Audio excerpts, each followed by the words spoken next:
Warning: some may find this story disturbing due to the sensitive subject matter.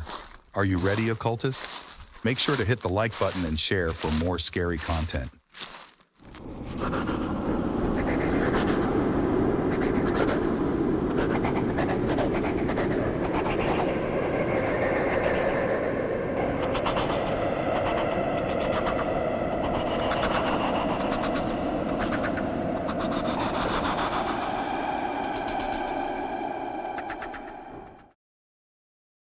Joining the military had always been a dream of mine.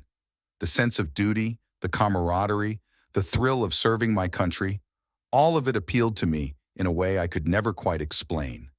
But dreams have a way of twisting into nightmares when you least expect it, and my experience was no different. I was stationed at a remote base in the Middle East, far from the comforts of home. Our unit had been assigned to guard a nondescript facility in the middle of the desert. We were given no details about its purpose, just orders to protect it at all costs. The isolation and secrecy bred an air of unease among the men, but we did our duty without question. Until one night when everything changed. The night was oppressively dark, the moon hidden behind a shroud of clouds. My shift started at midnight, the air heavy with the promise of an impending sandstorm. The other guys were huddled in the barracks, trying to catch some sleep before their turn came. I was alone in the watchtower, scanning the barren landscape with my night vision goggles. That's when I saw it. Movement in the distance. A shadow flitting across the sands.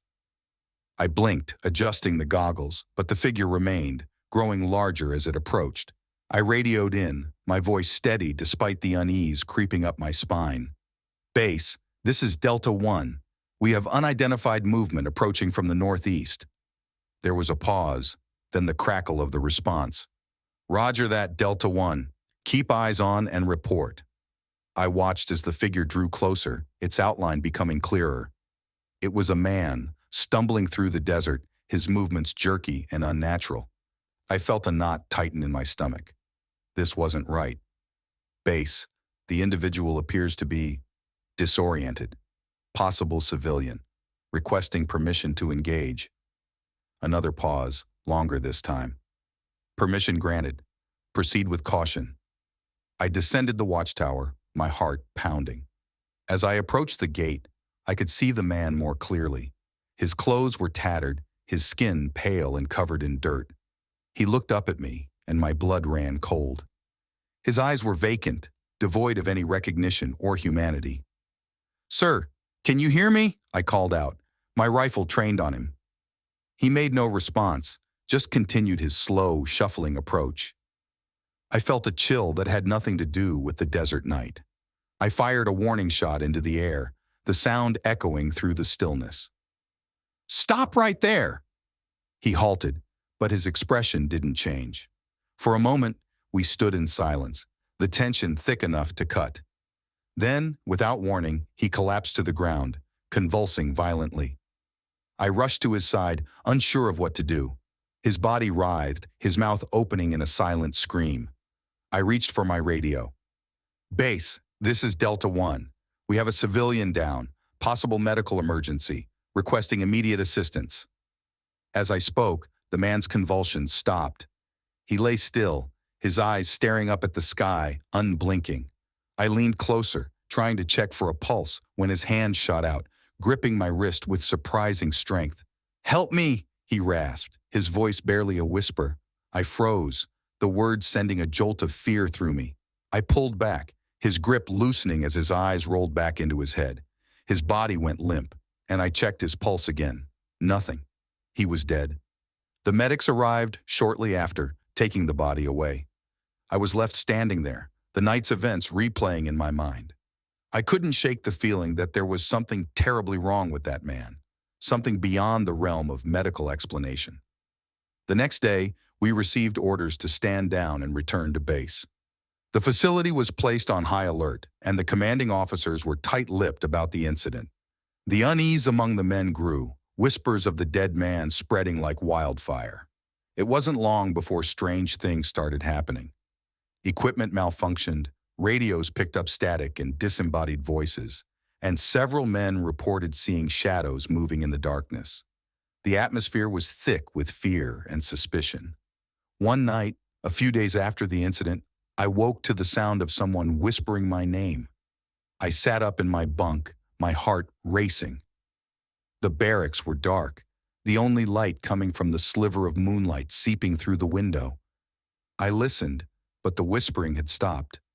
I tried to convince myself it was just a dream, but the feeling of being watched was impossible to ignore. The following night, during my watch, I heard the whispering again. This time, it was clearer, more insistent. It seemed to come from everywhere and nowhere at once, a chilling murmur that set my nerves on edge. "Help me. Please, help me." I scanned the area with my night vision goggles, but there was nothing out there, just the empty desert stretching into the darkness. The whispering grew louder, more desperate. "Who's there?" I shouted, my voice breaking the silence. The whispering stopped abruptly, replaced by a low, guttural growl. I felt a cold sweat break out on my skin, my hands trembling as I gripped my rifle. I knew then that whatever was out there wasn't human. The next morning, I reported the incident to my commanding officer. He listened, his expression unreadable. When I finished, he nodded slowly. "You're not the first to report something like this," he said. "We're dealing with something unexplained. But our orders are clear. We stay, and we protect the facility." I left his office with more questions than answers. The fear among the men was palpable, and it wasn't long before it turned into paranoia. Arguments broke out, and trust eroded. We were on edge, waiting for the next strange occurrence. One night, while on patrol, I saw a figure standing near the edge of the perimeter. It was the same man from before, his eyes vacant and his mouth moving soundlessly. I raised my rifle, shouting for him to stop, but he just stood there, staring at me. "Help me," he whispered, his voice carried by the wind. I felt a cold shiver run down my spine. I took a step forward, my flashlight cutting through the darkness.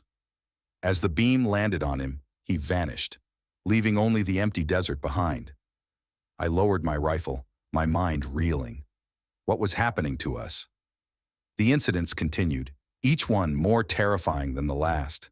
Men started seeing the figure in their dreams, always whispering the same plea for help. Sleep became impossible, and the line between reality and nightmare blurred.